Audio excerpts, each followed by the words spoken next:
We're going to have the next panel now, so if you'll take your seats, please.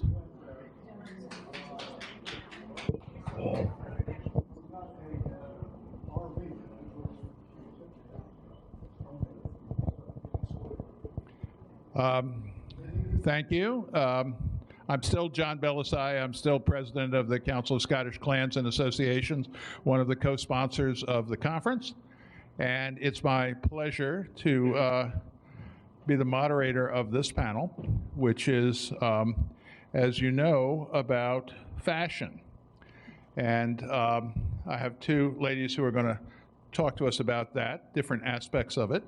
One local and one in from Scotland. And it's a subject of great interest to a lot of us.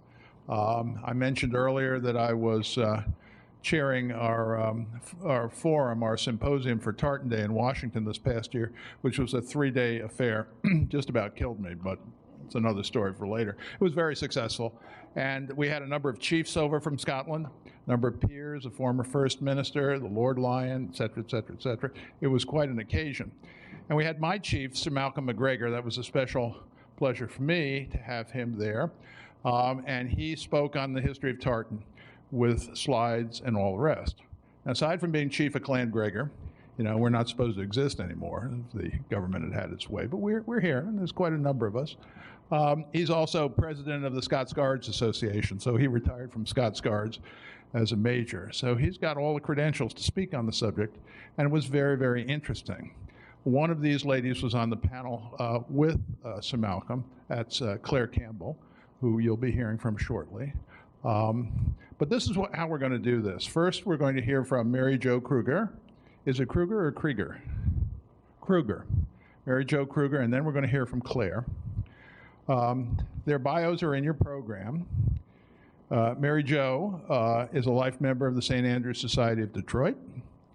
She retired as the costume curator of the International Institute of Detroit, where she specialized in ethnic costumes. That's the connection, two of the connections. Mary Jo was born in Nova Scotia, that's the third, and has a particular affinity for Scottish cultural dress, that's the fourth. We're going to hear first from Mary Jo, and then we're going to hear from Claire. I think I'll hold off on Claire's bio until we hear from Mary Jo. It's a pleasure to see Claire again. She's come in for this conference from Scotland, where she lives and works, and she's also a member of the board of the Scottish Tartans Authority, which is a big deal. I mean, that is the register of all tartans, not only Scottish tartans, but around the world. And it's a nonprofit, and it's got a board, and she's one of the board members. So you can go online and you can look at their website, and you can query for any tartan that exists. Not only clan tartans, but district tartans, universities, cities and towns, you name it. And there's thousands of them on there, and it's a great resource. This is a letter that we got before we get into this, that we got for this conference from the Scottish Tartans Authority, and I can't see it from here, but can we blow it up at all? Great, okay, it's to John Cherry as the conference chairman. Dear John, on behalf of the trustees of the Scottish Tartans Authority, I am writing to wish you well for the coming weekend. That's this weekend, this conference. The fact that the Scottish North American Leadership Conference is celebrating its 15th anniversary, well, it's 16th or 17th or something like that, no matter, this year, speaks volumes to the dedication of all the founding partners. It is wonderful to know that Scotland and Scottish culture continue to be celebrated in North America, and I know that Claire Campbell, who I just mentioned, one of his board members, a dear colleague and friend, will add much to the energy and enthusiasm that is one of the hallmarks of this much-loved event. I look forward to hearing all about the conference, and please rest assured that the Scottish Tartans Authority is supportive of your aims and values. For our part, we will continue to promote, protect, and preserve our iconic national fabric. Some might say the fabric of a nation. and we will be very happy to assist you in your endeavors in the future. And it's signed John McLeish, who is the chairman of the Scottish Tartans Authority. Is that nice? We'll make sure that's available on the website. So let's hear from Mary Jo Kruger, who can either speak from there if you prefer, or up here. Okay, is this not on?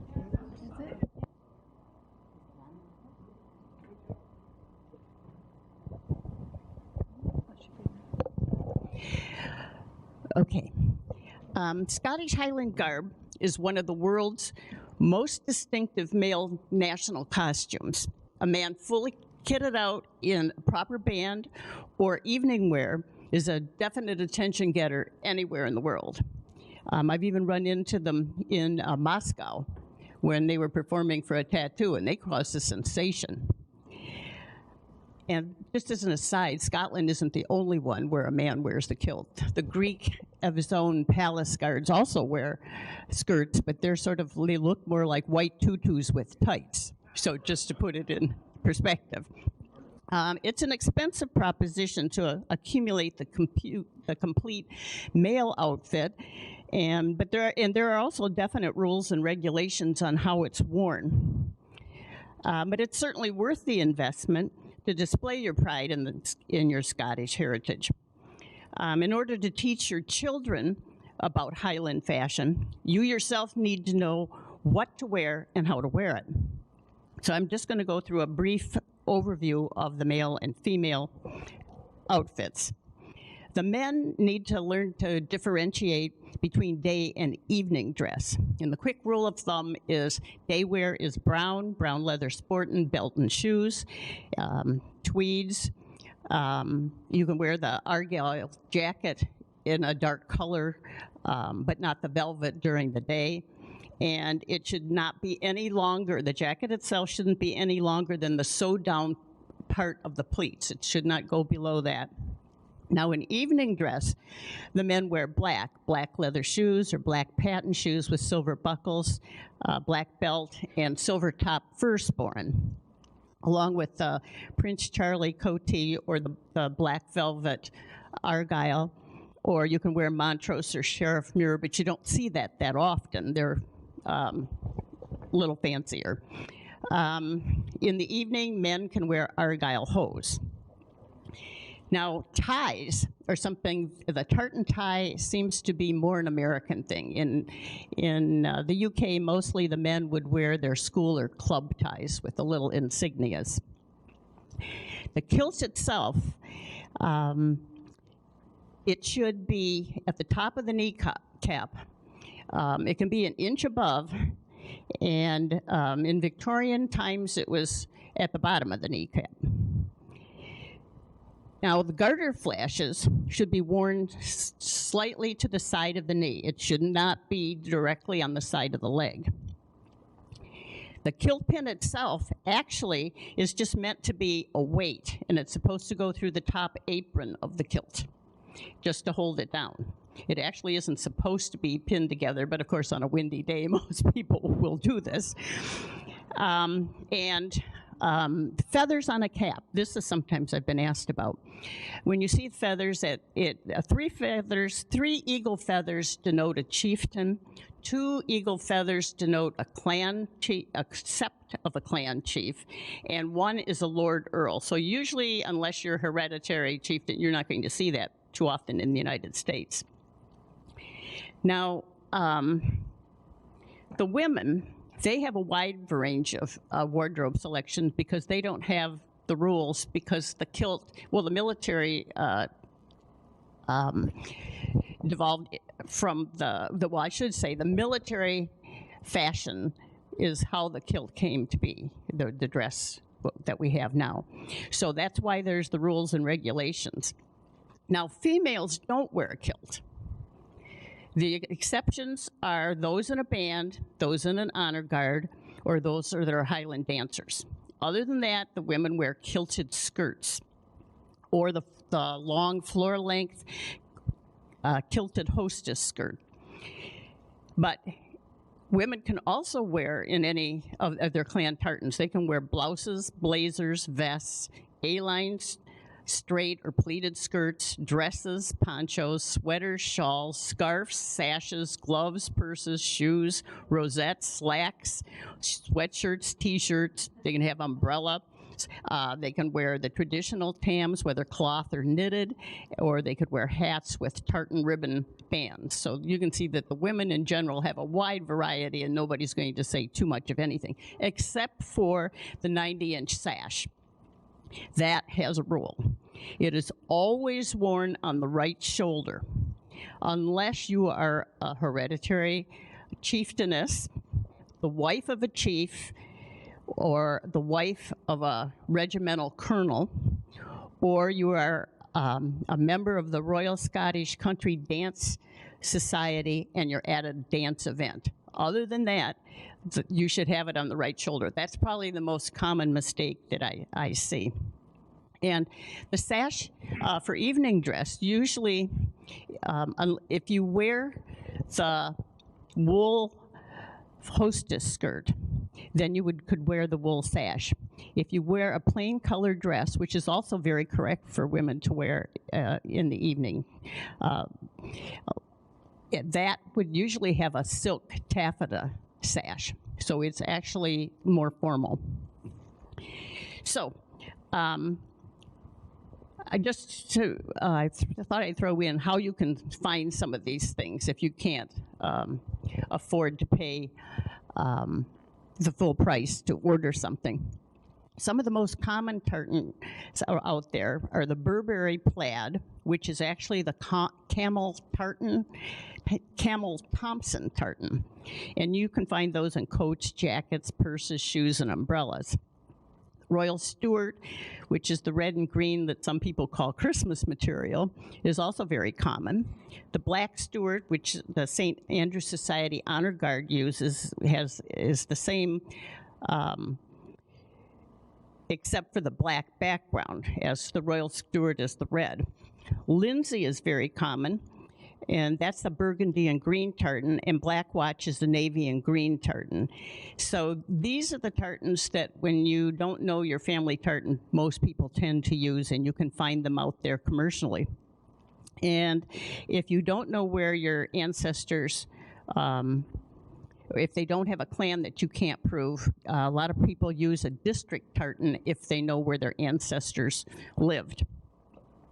And to obtain these things, tartans in general, or have an outfit made, you can order from a Scottish products catalog. You can buy at a Highland Games or a Scottish specialty store. You could sew it yourself from folkwear patterns. You could have a seamstress or a tailor sew it for you, or you can hire a weaver to make a shawl or a sash for you. Or you can search resale shops, flea markets, rummage sales, garage sales, yard sales. And you, believe it or not, you can sometimes find things. And I thought I'd wear this just as an example. I actually found this commercially, which is my family tartan, in a Macy's store on sale. So, I mean, once in a while, if you recognize the tartan, you can find them commercially. Now, to address the question about how to pass on this information and interest to the next generation, I would say, well, to enculturate the next generation, you have to lead by example. The kids learn by seeing, hearing, and doing. And if you condition them early on by setting a great example, then you're planting a seed to harvest later on. Visually, kids learn by seeing. So your children need to see you dressed up in your Scottish Highland outfit, and most children want to imitate their parents. You can take your children to events where others are in Highland dress, such as parades where Highland bands perform, Highland Games where the attendees and the athletic participants are sporting their tartans.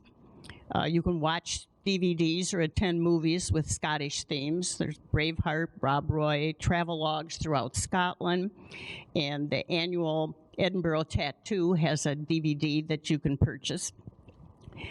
You can read your children Scottish folk tales and heroic adventure stories from picture books. You condition their interest in their heritage from a young age, and if you make it a nightly habit, they'll even look forward to these stories.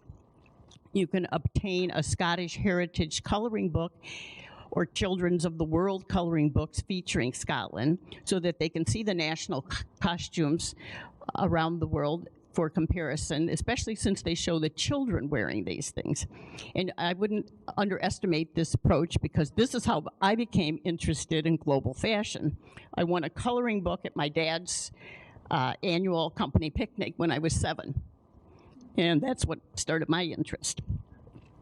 You can also check out Scottish art books from the library and show your children portrait paintings of famous and everyday Scots in their traditional clothing. And they'll be surprised at all the mismatched tartans that you'll see because back in the 1700s and the 1600s too, the weaving, if they were happy to have something, so they wore what they had, and not all of it matched.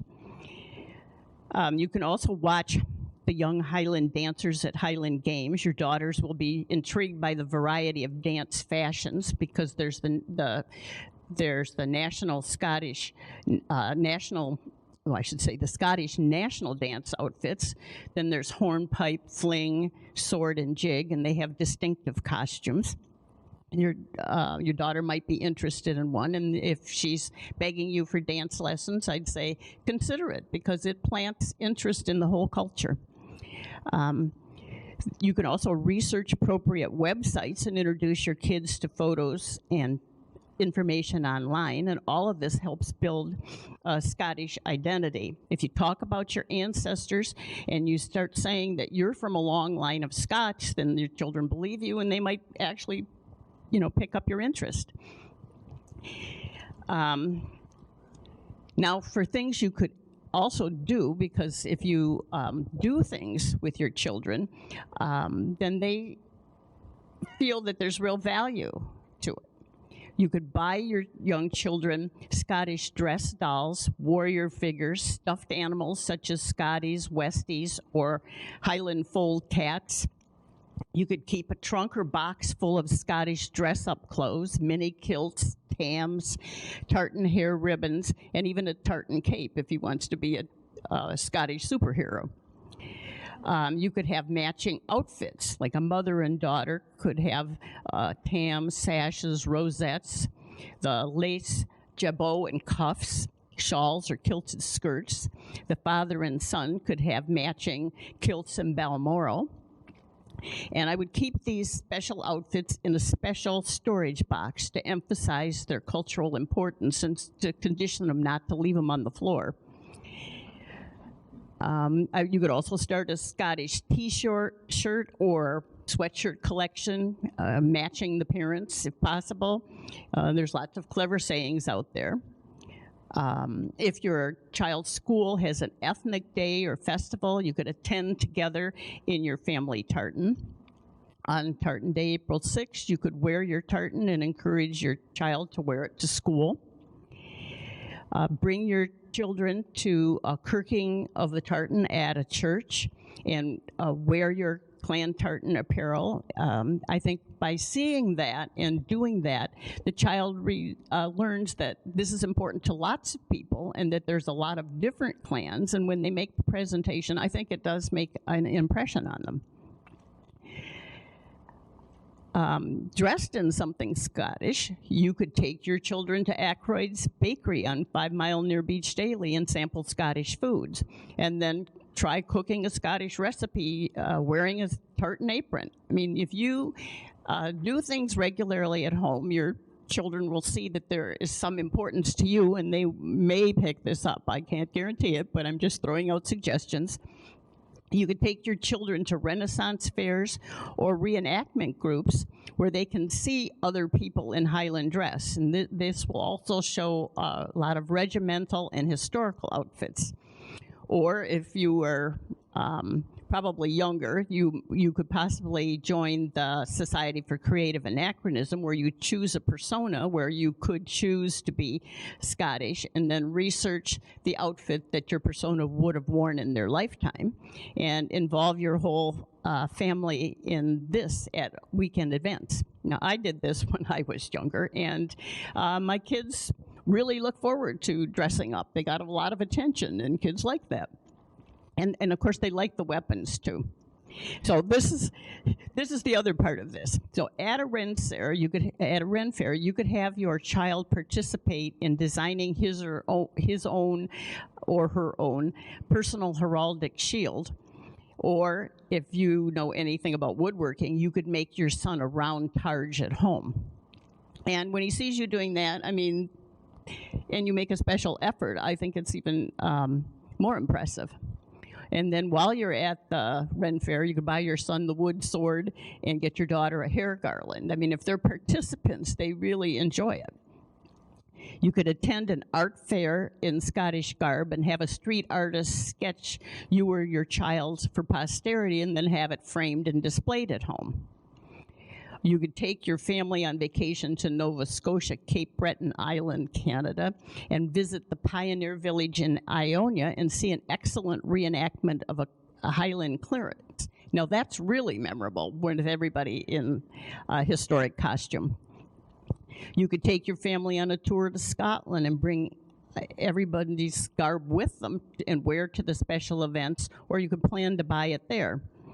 And then returning home, you could even be flying a banner or a flag over your house, the blue and white St. Andrew's Cross or the yellow and red Rampant Lion. Kids like this type of thing.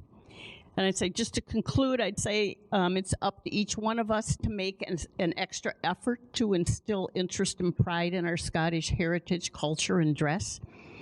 Our children and grandchildren will benefit and learn from our example and experience.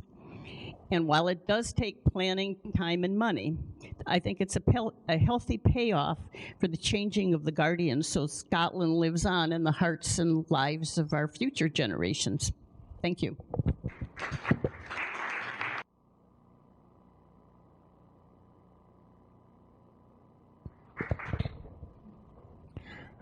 Thank you, Mary Jo, very much.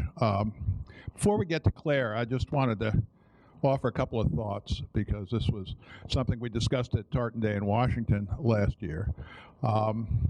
It's true that clan tartans are a pretty recent invention. And as Mary Jo explained, and most of us know, there are ways to wear it, for the gentlemen especially, but for the ladies as well. Modern, acceptable ways to wear it, both day wear and evening wear. But that doesn't mean that tartan is a creation of the Victorians or even of the 18th century. It isn't. The early Greek and Roman writers, Polybius, Cassius-Dio, and there are several others, talked about tartan. They didn't use that word, but they talked about, and they described it, cloth woven in bright colors in checks or diamond patterns that were invented by and worn by the Gauls. And the Gauls were the Celts of continental Europe. And they weren't just in what's now France, but they were in a lot of places, and they moved around. They also moved to Britain, and Celtic languages were spoken in Britain. So we know from early on, we're talking BC times, that this was the folk cloth of the Celtic people. And, you know, they had patterns. We know that they did because fragments have been found in bogs in Denmark and on the Danube. Just go Google Hallstatt fragments. You're talking about the Hallstatt culture, Hallstatt fragments. They're very interesting. They're fairly intricate tartan patterns. Some of the colors are still visible, bright colors, that were pulled out of bogs in continental Europe. There's also something called the Falkirk fragment. That's something you do want to Google. This is the oldest known piece of tartan from Britain. And it was stuffed, as a piece of tartan stuffed as a stopper in a bottle, full of Roman coins, buried at the base of Hadrian's Wall, and fairly recently discovered, I think it was in the 1930s, And it was full of Roman coins, which they think was a tribute paid to the Caledonian tribes on the other side of the wall to behave themselves. Why it was buried there, we don't know, but there's coins in there dating from Julius Caesar all the way up through the Emperor Septimius Severus, which was like the 3rd century. And those were the latest coins in there. So we have a pretty good idea when it was buried, not why. But this was a piece of tartan stuffed in there as a stopper. And it's now in the National Museum of Scotland. It's kind of brown or white and black sheep's wool, not dyed but woven of 2 different colors. Simple pattern, but there it is for all to see. So we know tartan in what is now Scotland is pretty old. There's also a piece of a sculpture which was unearthed in Libya fairly recently. It's a bronze statue of the Emperor Caracalla, who was considered in his time to be, quote, the conqueror of Caledonia, which is Scotland. Some of his armies moved up into Caledonia during his reign and fought the Picts. But on the pieces of this statue, which we know existed in ancient times, they've just dug it up. It's all broken, but we know it's him because they found the head.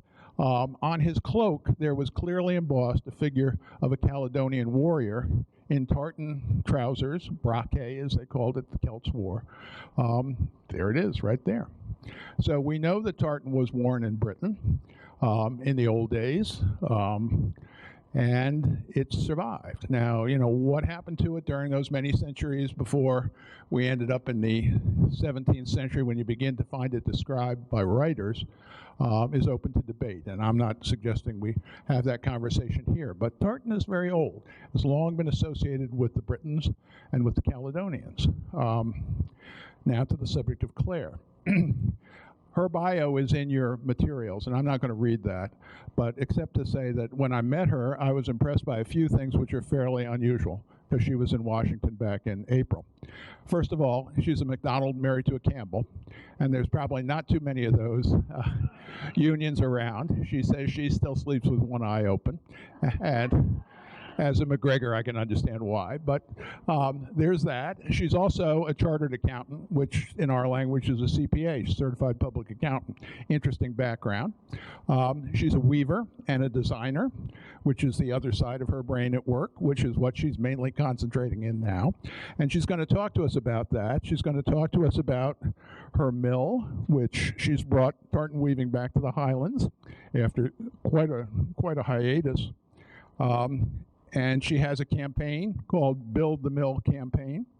The mill is up and running, and she's going to talk about that. It's the first time tartan's been woven in the Highlands in a long, long time. So without further ado, Claire Campbell.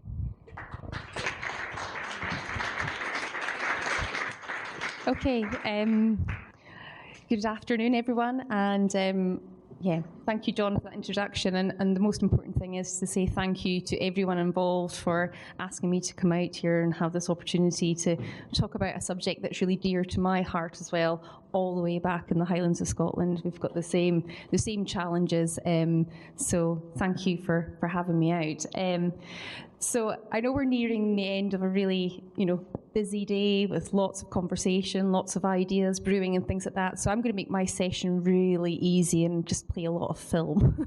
So you can just sort of relax and hopefully absorb what my journey has been in the last few years. As John says, not a traditional designer textile background. I actually am a chartered accountant, and I've worked in oil and gas, construction, estate management, professional practice, all the typical Scottish accountant type roles you can imagine.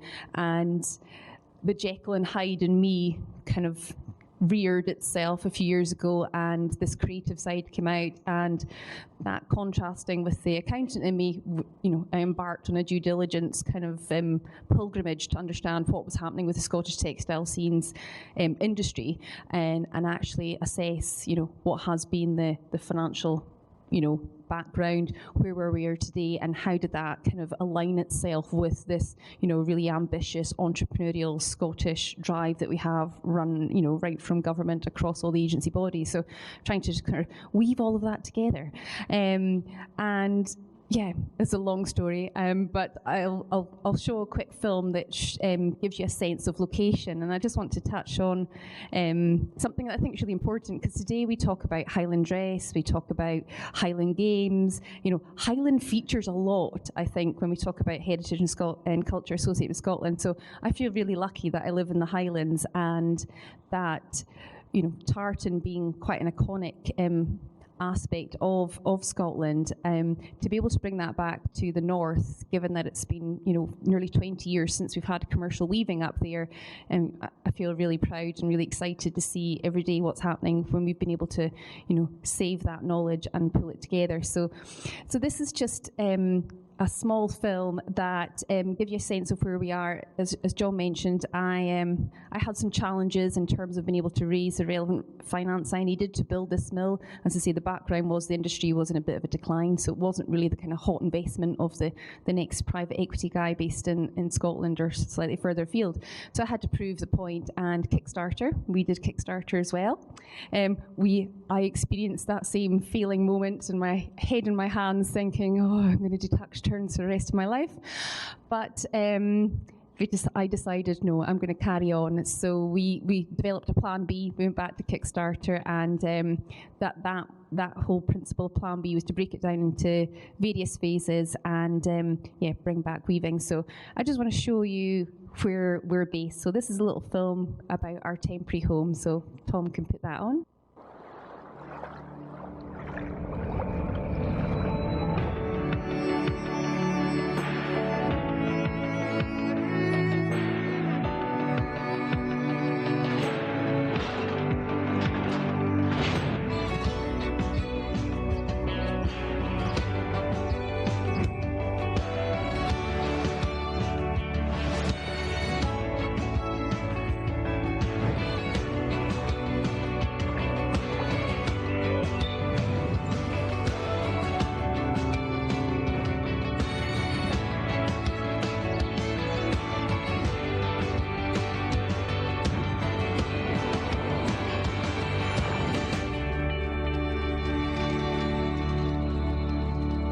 Perfect, thank you.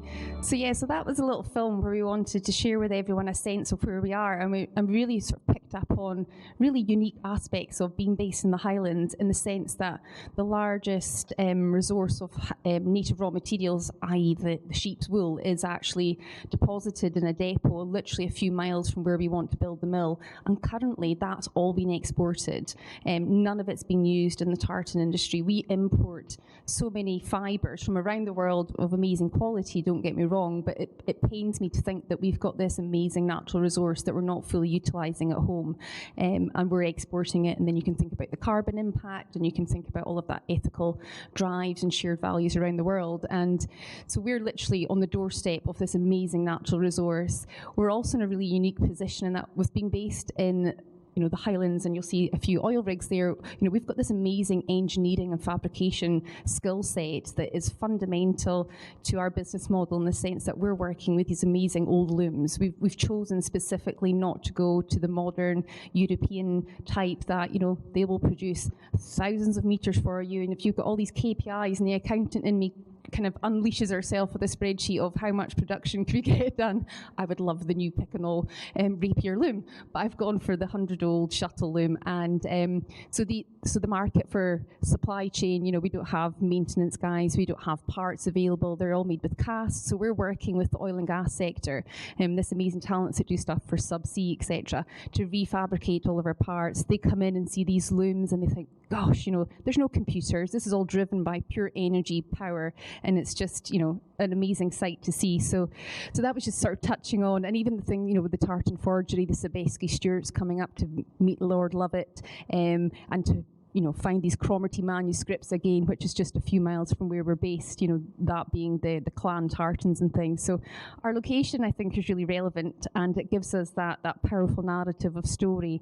And to kind of relate that to the theme of this year's conference is that, it gives us something engaging and something relevant to start to introduce that to the next generation when it's something that's on their doorstep.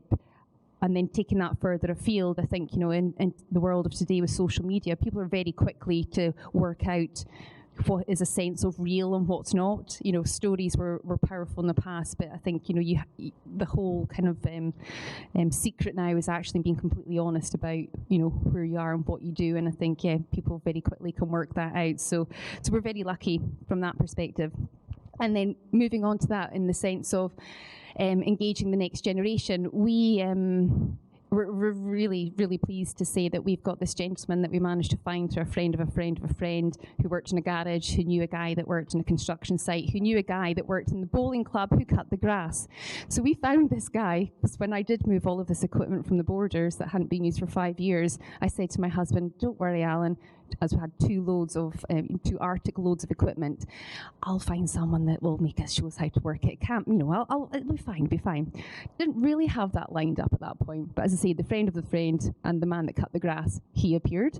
And Martin used to work for a major mill that some of you may remember called Hunters Abrora. You know, it was a fantastic mill in the north, tweed producers, very similar to Johnson's of Elgin and what they do. They've been, you know, a huge support and inspiring for me, Simon Cotton and things there. So this chap who came from Ireland stayed in the area, and he spent his whole life working on these Dobcross looms. So we managed to convince him to come down and see what we had done. We're like, oh, we've got these looms, and his face lit up. He's like, oh my God, you know, I haven't seen these for such a long time.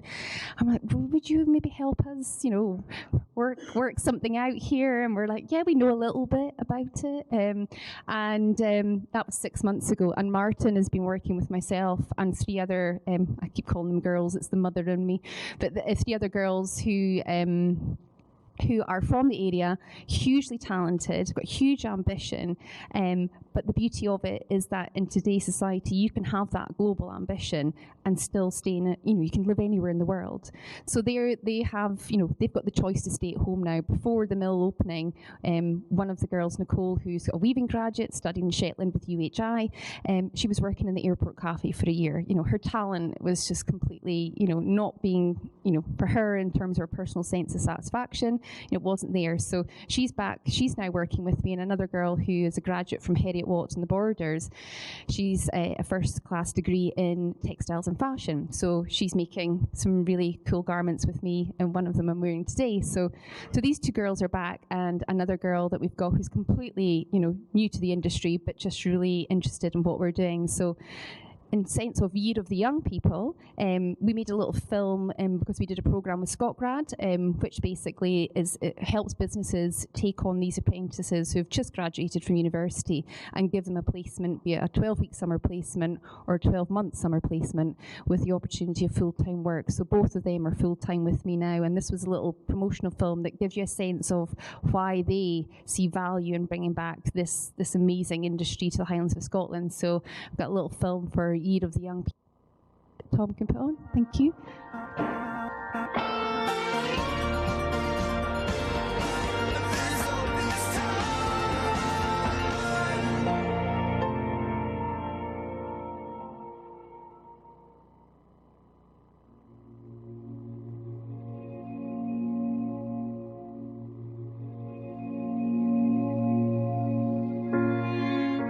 My name's Lois Smarties. I studied fashion design for women's wear. I'm Nicole Taylor. I studied contemporary textiles. Always liked art and creating. I never really thought you could get a job out of it. So we are now on a Scotgrad placement at Prickly Vision. Traditional tartan heritage mixed with contemporary design, combating fast fashion, which does channel what I'm interested in. So the whole kind of threading of the loom and just watching it gradually weave, that's probably my favourite part. I originally was told if I was doing fashion I'd have to move to London. There is opportunities in the Highlands instead of thinking that we'd have to move away. It's a beautiful place to live.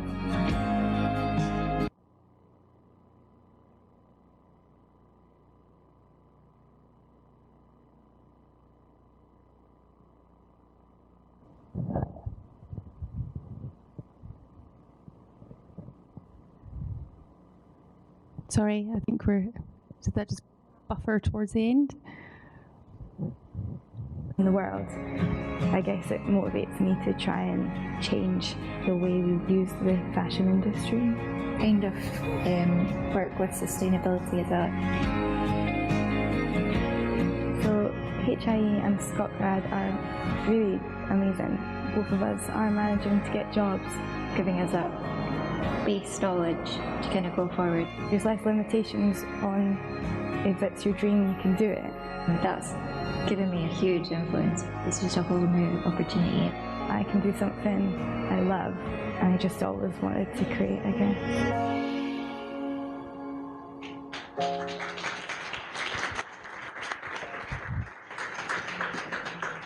It's so nice to watch that with him, but I mean, that's, for me, that's really exciting in the sense that that's just a tiny scratch on the surface that I think a business like ours, with this kind of, you know, this purpose and this drive, creating so many jobs for people like Lois and Nicole, and it's, you know, there's that whole economic, commercial element to it, but it's, I think that becomes the hub of a home or a social conversation, because, you know, we all work and we all talk about our day job and things like that, so that really defines and influences our culture and heritage story of yesterday, today and tomorrow.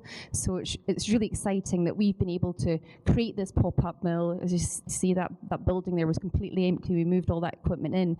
But to be able to validate that, yes, we can make it happen. We were up against the challenges of knowing that there was so little equipment. There was so little supply and support chain out there. We knew there was a handful of people across the UK with the knowledge, but we managed to find them.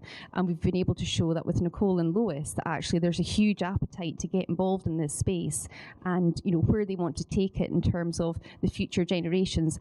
I, you know, be thrilled to put into the hands of people like them in years to come. So we're really proud of the work that we're doing for Year of the Young People. And then, Can I just ask you a quick question? Yeah, sure. So those young ladies were your employees, right? So the business has been going for a couple of years, and it was a design studio model that we had in the beginning, and there was a kind of realization last summer that for me to continue with the bespoke design tartans, this is the 20 million people that don't have a tartan that kind of like to have a tartan, so I do tartans for them, that we realized in-house manufacturing was quite critical to be able to grow the business, in the sense of having control over operations, but I think more importantly was disrupting the industry on the native raw materials and things. So they both worked with me in Summers placements. Yeah. So the Prickly Thistle is your business, right? That's was right. The logo on the side of the, and that's a pop-up mill, but you are building a permanent mill, correct? You're raising funds for a permanent. For a permanent home, rural regeneration, and yeah, absolutely, John. So we're just taking it a step at a time, and this final film hopefully will just sum up everything that we've done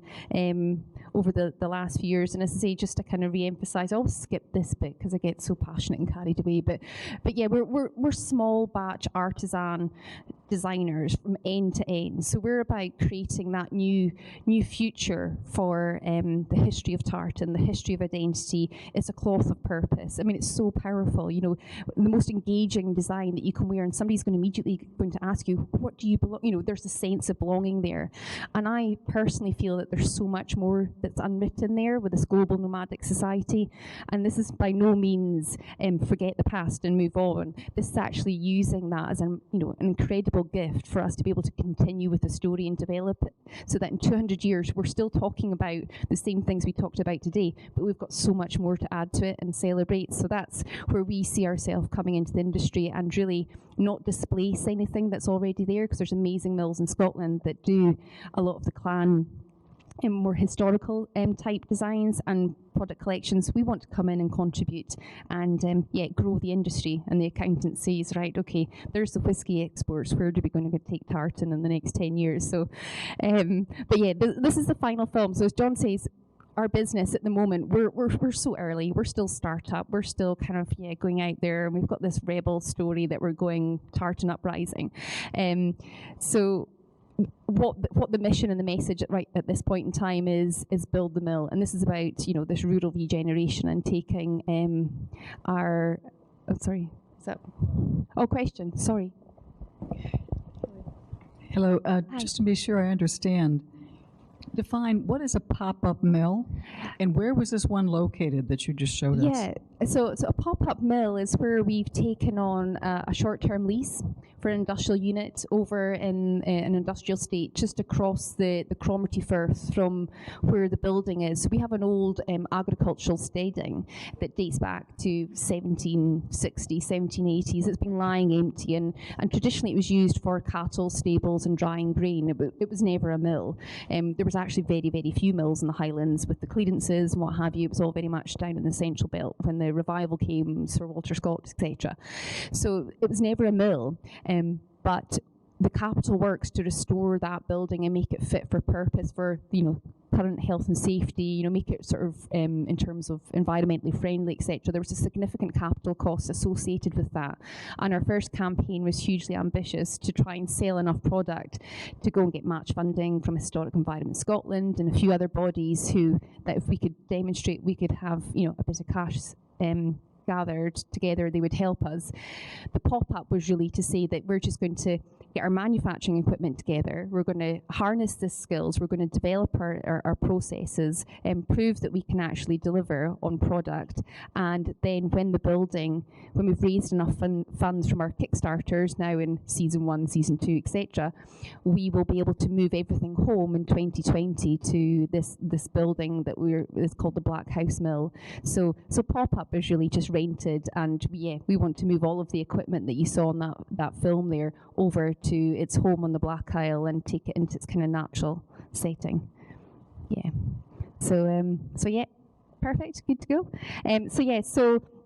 So this is, as I say, this is a film. We're just about embarking on season 2 of our campaign, but this film kind of explains it all. So I'm going to stop and get this one going. Thank you. Build the Mill is a project that holds a special place in my heart, and that of many others, because bringing back the weaving of tartan to its Highland home for generations to come is something that's got to always be worth the fight. So to set the scene a little, and as some of you may already know, our very first campaign last year failed. But what we did achieve was the most amazing reach, given that we are a wee brand from the north of Scotland. We made friends all over the world, or as we like to call them, good rebels. Rebels who never gave up on us, and rebels who never gave up on the dream. So in December, we quickly picked ourselves up, we took a deep breath, and we unveiled Plan B in February of this year. So Plan B would still see us build the Black House Mill from profits of our Black House Mill collection, but we would do it over a few seasons. Many rebels rallied to support us once again, with tweets, comments, messages, and of course pledges to our campaign. And each and every backer is in our precious Highland Register. We're thrilled to say that the story of the Black House Mill has a very long list of supporters. The Season 1 campaign for Plan B reached twice its sales target that we set, but we admit we had some help from fairly well-known Highland storytellers. But with this success, we were able to commit to renting our temporary home and buying the most amazing looms. During the first 6 months, we have become custodians, where we have learned so much and are starting to grow, where design rules are being written and innovations are definitely flourishing. Cogs are moving, chains are driving, threads are spinning, shuttles are flying, and our collections are being perfected. Everything you see here was made possible with the support of the Kickstarter backers. And thanks to them, we have a small family of rebels working here too. Their passion for Highland tartan is matched by their skills, and let's just say we're very lucky to have them. We have always wanted to be more than just a business. We want to write a whole new chapter for the future of tartan in Scotland by bringing it home with flame, drive and disruption. We want to deconstruct 200 years of the same for the cloth of purpose, a cloth that tells a story.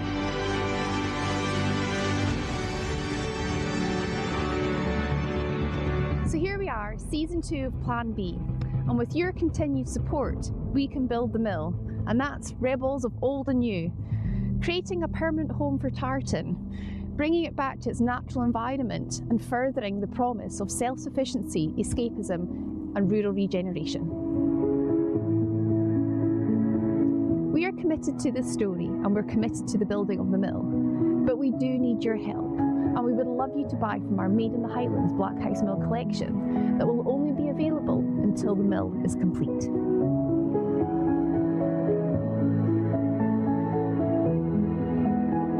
Let's make sure you're all here in 2020, joining us for the biggest Highland Fling, celebrating the opening of the mill.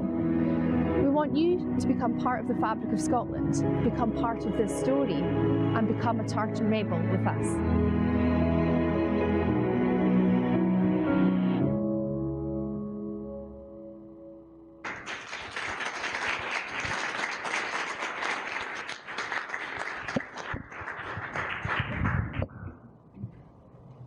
Thank you very much, Claire. We're going to take a few questions for Mary Jo and for Claire.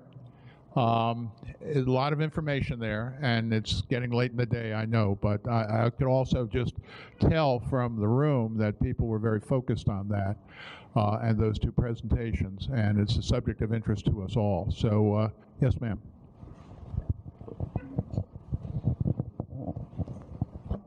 Well, I just want to make a comment to Mary Jo. She's been a member of St. Andrews for many years, and I do have to say she has more beautiful tartan outfits than I've ever seen on anybody in my life, and she always looks spectacular. And great job, Mary Jo.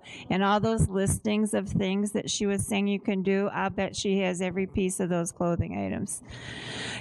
And also for Claire, do you need special permission from the government, the tartan department, council, whatever, to when you start a mill to make tartans? Do you have to get permission from anybody? No, in terms of tartan design, we touched on earlier, Register House, so the National Records of Scotland, in 2008 an act was introduced to form the formal Scottish Register of Tartans and pull all that information together. So not everyone registers a tartan. I register all of the ones I do for clients. And in terms of setting it up, we've just had the standard kind of business rules and regulations to comply with, so be it health and safety, be it planning from your local government office, etc., etc. So yes, anyone can. So I'm hoping there'll be hundreds of mills, or as many as the distilleries that we're seeing at the moment. So yeah, it's just having an understanding of all of the legal requirements. Health and safety, a big thing, because it's quite fast machines that we have. So yeah. Tartan is a living art. I mean, the clan tartans are what they are, and we all value them. And the traditional wearing of the tartan is something we all value. I certainly do. But it's a living art, and just like the music, it's not frozen in the 18th or the 19th century. It's moving forward today, not to replace the traditional fashions, but to supplement it. Not to embarrass Claire, but she'll stand up and show you that what she's wearing is a design of her own creation. Is it not? Yeah. And it's a tartan of her own creation. Yeah. And it's available commercially. And I think that's the message we're trying to convey. It's a living art. It's evolving like everything else, like Scotland itself. And we want to showcase it. We want to let people know. And we wish her well as she's trying to do something that we all can get behind, which is return weaving and tartan production to the Highlands. And I think, sorry if I can say, I mean, for me, it's really important in terms of, we're, as I say, going back to that kind of core subject matter of engaging with the next generation. And I think, the world we live in, there's just, there's a social conversation happening with so many cultures, that whole accessibility. And I think also what comes out of that is awareness of ethical, environmental, social responsibility, and it's common across the board. And for me in particular, I think what really engages us with the next generation and looking at the fashion world, which is actually the third biggest polluter in terms of industries across the globe, is that, who made my clothes? When we're very much reversing the wheels and going back to where we're coming from. We were just talking about this yesterday. I mean, there's so many amazing brands across the planet doing things that are all based on sustainable, ethical sort of values. And I think, it's to be kinder to our planet going forward for the next generation that are our children, grandchildren and things. So, certainly working with Lois and Nicole and other people, that is a massive movement going forward, and that that allows us to obviously create product that's based on purpose, that appeals to them, but it empowers us with this, gives us a voice, and we're not necessarily an echo, because indirectly we can share that cultural and heritage relevance to it. So it's coming at it a slightly different angle, but the story's the same in terms of identity and heritage and what that means. So yes, that's where we're moving things forward a little bit, hopefully. Well, I want to thank both panelists. It was fascinating. But Mary Jo, I have a question for you. I was trying to take notes on all of your wonderful suggestions of how to involve young people, and you must have had dozens and dozens of ideas. They're all wonderful. I'm wondering, do you have them written down? Could you share them in our newsletter? Or maybe even more importantly, when we have our Highland Games, we have the Wee Bairns section where parents bring their children. If a list of those could be given out to the parents, I think they would find it fascinating and very, very helpful. I guess that's not a question. I think that's a yes. Claire, I don't know if I have the terminology correct, but in terms of your mill, do you do, I guess, short batches or short runs? Sort of specialise in, and as I say, going back and looking at the industry as a whole and being a trustee in the Scottish Tartan Authority, I got to know all of the other mill owners and understand what their business model was about. And for me, there was twofold to it. One was actually you needed to create something that was unique and different to have a slice of the market share, I suppose, or create a new market. But also just that kind of, I'm not here to compete or threat or displace. I really want to help contribute to this space because I think there's so much more that can be done. So a lot of those businesses had based their business models on volume production, and the kind of the smaller bespoke artisan area wasn't being fully serviced. So that's where I saw the niche. And unfortunately for me, I think it allows to make that whole kind of creation of a storytelling tartan, whether it's for a corporate client. So it's quite interesting. Over the last couple of days, everybody might have had a drop of tomatin last night. So whiskey number 3 that was on the tasting menu, they're a client of mine. I was really lucky to design for them. They were one of the first ones. And also, Rory, in your film that you had up earlier on, there was a flash of Skyscanner's head office at Lauriston Place in Edinburgh. Skyscanner have a tartan, and I designed that for them, which was really cool because they're not your typical tartan type people. And there's pink, and there's lime, and there's bright blue, and all these colours in it. And then Donna Headley was talking about music and rock bands, and she mentioned incredible band that have been touring for 45 years called Runrig. I designed for them this year, and I was at their sort of last dance just at the foot of Stirling Castle. So for me, it's really exciting to think that actually, tartan is actually touching so many aspects of it, and it can be still such a powerful storytelling cloth. So, yeah. Hi, Claire. One last question. All right. I just want to say that it's fantastic to see so much innovation and creativity going on in Scotland, that Scotland's story of tartan didn't just stop at tartan kilts, that we kept moving forward and we're still moving forward. And it's that kind of creativity that's really going to attract young people to join in and learn more about their culture. And I just had a quick question about your videos. Are they all on YouTube and available to use? Yeah, all of the films, we've chosen to use Vimeo. I don't know if it's such a big thing in the States, but the channel Vimeo is got all of the films that we've done. So you'll see like a film for Runrig and all the other bits and bobs we've done. I'd really like to play those videos at the gatherings and get the word out and get people visiting your website, because I really do believe stuff like this is going to attract our younger people. Thank you.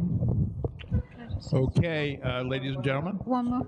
I'm sorry. I Yes, have a ma'am. very basic question, but I'm just intrigued where you get your wool from. Do you have local sheep? Yeah, so at the moment, we've got a limited supply in terms of Scottish suppliers who are spinners. So there's two major mills left in Scotland. Johnson certainly produce their own in-house yarns for their own full vertical operations, but there's two mills, one outside Aberdeen and one down in Kinross. So I work with them predominantly, but the fibres are imported.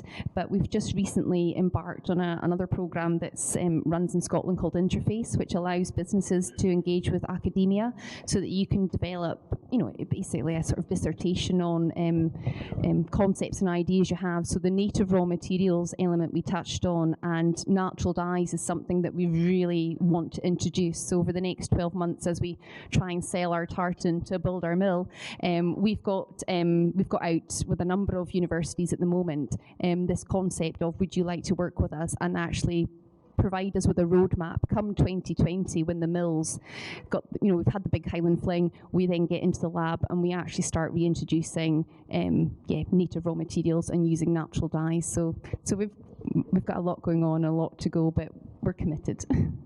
Last question, Camilla, and then we're going to adjourn. Well, I just wanted to say, can you confirm that also one of the great things you're offering all of us is the ability to do shorter runs, which I think is fabulous because we can't always do a Loch Arran huge run, and by giving you permission to weave for us, we can do something in a shorter run, and you can advise us how to then be doing products that we can be using for our organizations. And what a great story to also be tying into. Is that, have I got it right? Yeah, absolutely, Camilla. Sorry, I think that was the question that I kind of went off on a tangent. I always tend to do that.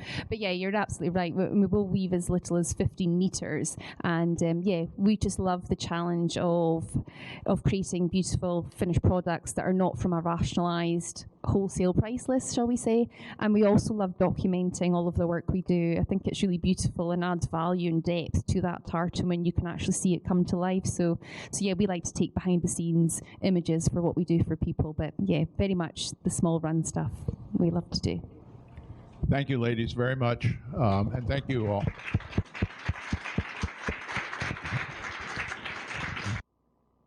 And thank you very much.